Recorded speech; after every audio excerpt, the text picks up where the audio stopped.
magtatrabaho ngayon. Ang duty ko po ay 10 p.m. to 6 a.m. At baka na po ang video ko ngayon kasi dito hanggang sa trabaho ko. Video ko po.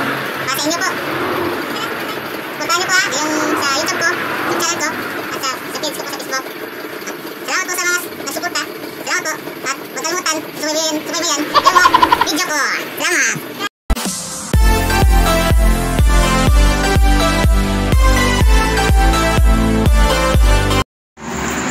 Karon gawas ako guys. Matun ako sa akong service. Wala. Matungod og trabaho, magtrabaho ko karon kay 10 PM ang duty nako. Panggabi ko. Sikat-sikat tirada guys, sikat-sikat. Mani ako service guys.